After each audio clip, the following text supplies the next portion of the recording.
QC Coasters Episode 2. What is this ride review? We're going to talk about it and dive deeper in here on QC Coasters today.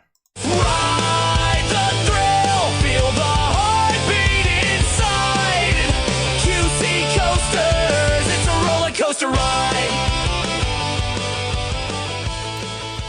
In Episode 1, I introduced you to the idea of the QC Coasters Objectively Fun Ride Review. But what is the ride review, and how is it that I came to the conclusion that Batman the Ride is a better ride than King Ka was, and the Big Thunder Mountains is a drastically better ride than either of them?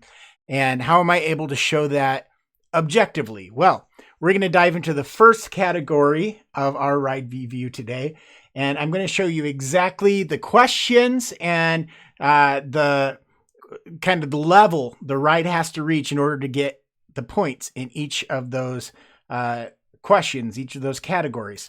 So, looking at the Objectively Fun Ride Review, here's a reminder of what all of the questions or categories are. So 4 main categories, and under each of those, we have either 5 or 6 different questions that we ask related to different aspects of what makes a ride popular, or more importantly for parks, profitable, so that the parks stay around and the rides stay around for a long time. Today, we're just going to look at setting and find out how a familiar theme IP, logo advertising, off-ride aesthetic, inviting entrance, and multi-generational appeal, how are we going to objectively put points, possible 4 points for each of those?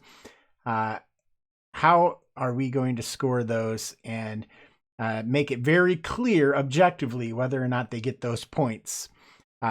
Again, we're trying to stay away from opinion and make it so that anybody can use this scoring system and get a similar score to what I get for these rides. So, first off, let's talk familiar theme IP. Intellectual properties and themes help before someone even ever gets on the ride. It helps sell the ride. It helps get people excited for the ride. And kind of helps, that's the first thing that gives you a feeling about the ride. Is, do you know the theme? Do you know maybe the characters or the property that it's based off of? And so looking at this, we're going to start from the bottom up. We want to look at from 0 to 4. How can you get these points? 0 points if there's no theme. The ride is named and themed to the kind of ride it is. With these, I'm thinking of all those roller coasters out there that the park just got lazy and said, okay, we're going to name it roller coaster. Or if it's a Zamperla disco and they just used the Zamperla branding and put disco on it. If they just call Scrambler a Scrambler, bumper cars is bumper car. There's really no ride to it other than this is the name of this ride model. Come and ride it. Then you don't really have a theme or an intellectual property that's helping get people on that ride and helping people appreciate that ride. So 0 points for that. You get 1 point if a theme exists, but it's extremely generic or adds nothing to the ride experience. So this is where you might have a Scrambler, but they call it Sizzler and put some lights on it in the they give you just enough of a theme to go, hey, this ride is different from all the other rides like it just because we decorated it a little bit differently. But there's really no IP or anything that would make you excited about it. 2 points if the theme is recognizable to a very specific minority of the current population. There's just some weird themes out there, and some people appreciate those rides and that theme, but there's some of us who don't pay attention enough to know what it is, and it doesn't make us excited. So you get 2 points for that. 3 points if the theme is recognizable in a more general manner or specific to the lore of the park. So this is really more where you just get those Western theme rides. It's Big Thunder Mountain, we talked about last week. Recognizable theme. You know, it's we're going gold mining in a mountain. It's not really based off of anything that the majority of the world would go, oh, that's an exciting theme. That's not Jurassic Park. That's not Indiana Jones. That's just Western gold digging. Okay, it's a mine ride. Can be well executed, but you don't get the full 4 points. 4 points if the theme is immediately recognizable by a significant portion, that's important, significant portion of people in the current culture. Jurassic Park, again, definitely qualifies. I would even say Mickey and Minnie's Runaway Railway qualifies. I would throw Justice League in there because there's a significant portion of our culture who would know exactly what you're talking about when you say those things, and immediately start imagining what that ride should be. So there you go. Familiar theme IP, a total of 4 points possible. We score 0, 1, 2, 3, 4. Going on last week with our 3 examples of King Daka. King Daka was not super recognizable. It was kind of based off of a word for tiger and was kind of Asian themed. So I might give it a 2. I wouldn't say that it's extremely generic. It did add to the ride, but it wasn't recognizable. So yeah, a 2 with that. Whereas Batman gets a 4. And Big Thunder Mountain would get a 3. So you see how this works? I don't know that any of those would be, can we debate any of those? I think within the parameters we've laid down here, most people would agree with those scores. Tell me if I'm wrong down in the bottom. Logo or advertising. A 0 if the ride has no name, no logo, no branding whatsoever. You walk up to an obscure ride, you get on it, you don't even know what to call it. 1 point if the name, logo, and branding are easily ignored or forgettable. So this is where I struggle with Big Thunder Mountain because I had to look pretty hard to find what the official branding and logo was for that. There's a lot of artwork out there for it, but the official logo and branding, it works well in merchandising, but I don't think most people are going to remember what the logo was, which it's a lot of text. 2 points if the name, logo, branding is pleasing but forgettable. 3 points if the name, logo, and branding is either memorable or great on merch, but not both. So if it's one or the other, then you get 3 points. But if it fires on all 4 cylinders, if you can slap it on a t-shirt and people are going to like it, or if people see it and immediately recognize what it is, then you get 4 points on that. Off-ride aesthetic. 0 points if absolutely no part of the ride, queue, or theming can be seen off-ride. So if you just walk up and it's I'm thinking one specific ride at Great Adventure that's like a scrambler inside of a weird domed building. You really don't know what that ride is inside at all. There's a name and a sign outside for it. It's not even a big sign. There's a queue line. People who have been on it, they know. If you're there with somebody who's in the know, they know. I would give that a 0 points because the building doesn't even really match what the ride is. 1 point if the ride in the building looks concernedly worn or is difficult to see off ride. So this is, you can kind of tell what it is, but you're not sure if you want to go on it because of the condition of the ride or the building walking up to it visually. 2 points if the ride and surrounding area appears in good shape but does little to catch people's attention. So this is kind of the average base level.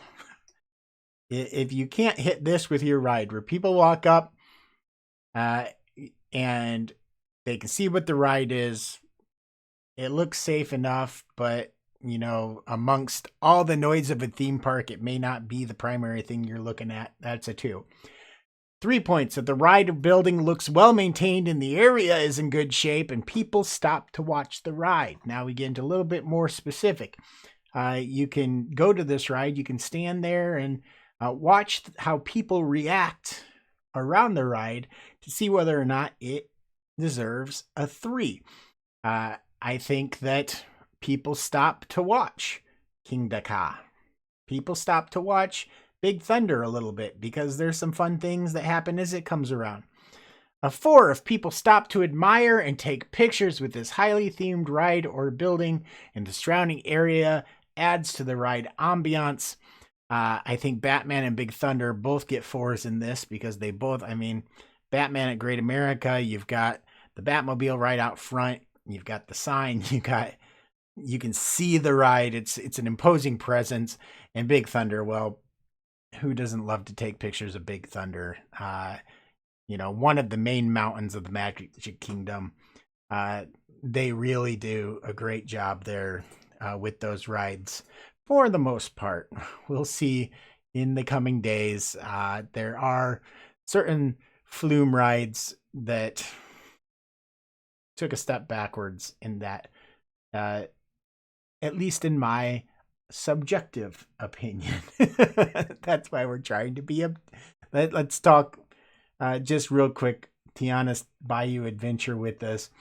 I think you'd still have to give it a 4, even though Splash Mountain I think looked better subjectively. Tiana's still has all of the people are gonna stop and watch it, all the different watch points. They're going to take pictures of the boats coming down at night with the lights on. They're going to stop and do those pictures. So it still gets a 4. We'll do a full ride review at some point with Tiana's. You can do it yourself as you follow along. Let's see here. An inviting entrance. 0 points if the entrance is not marked or easy to find. And first-time riders must be told where to enter. If you've ever been to Adventureland in Iowa, I was just there for my first time in 20 years, and the tornado is hidden. At least the entrance to it is. It's the most visible roller coaster, most visible ride in a lot of the park. And I won't say most visible, but it's visible from most of the park. But to find the entrance, you have to go behind a lot of stuff. And I would say that American Eagle at the back of Great America is a lot like that too. A 1, if the entrance is not easy to find but is marked with the ride name or logo. Okay, with both of those, Tornado and American Eagle, at least they're marked with the ride name or logo. A 2, if the entrance can be found and the ride has the name or logo clearly presented. I think Great America's American Eagle did get an upgrade with this, but Six Flags Magic Mountain's Goliath entering through those giant letters for that ride is just amazing. Number 3, if the entrance is easy to find, aesthetically pleasing, and matches the vibe of the ride, I totally would say that for Goliath at Magic Mountain. 4 points if the entrance is easy to find and themed in such a way to advance the ride story, and people stop to take pictures of the entrance. So the entrance has to kind of hit on a different level to get that extra point, get that 4 points. And then finally, in this category, we look at multi-generational. So I put this before you even get on the ride because you've got to convince people to ride it. And what age groups are you going to be able to convince to ride it? So a 0 if the ride only appeals to skinny teens and adults with high pain or nausea tolerances. There are some rides out there that I am a tall guy and skinnier, but Batman was a struggle for me for a while. Batman, I can get the click every time. now, but Vertical Velocity at Great America, or I'm sorry, the Flash V2. I haven't been able to ride that in a long time because you gotta be skinny to ride that thing. So that's where the zero comes in, is if there are large parts of the population that just can't ride it because of physical restrictions or because they don't have the pain and nausea tolerances for it, gets a 0. A 1, if the ride is acceptable to teens and adults, but height, weight, and health requirements are strict. So this is where I would put the Flash Vertical Velocity, because the height, weight, and health requirements are strict, but it's not, I have ridden it in the past. It's not a completely uncomfortable ride. 2, if the ride is acceptable for teens and adults who meet average height, weight, and health requirements, I would put me in that category here in America, because there are a lot of guys and even women who would fit my category of what I can ride or not ride. So I use myself as a guide there, but that's subjective, isn't it? So to be objective, we have to say that the majority of people can ride as long as they're in good, relatively good health, as long as they meet the average requirements for most rides. Touchy subject. I'm trying not to offend anybody and use myself as an example there, because I'm okay with talking about my own difficulties.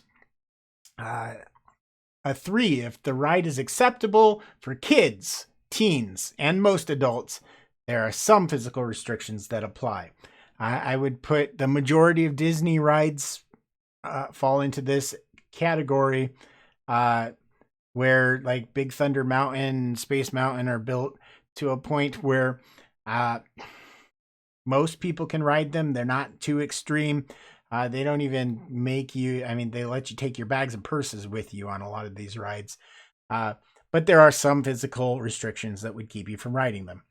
And then a 4, if anybody can ride it, you know, if there's very few restrictions. There's always going to be some sort of restriction, but for any ride.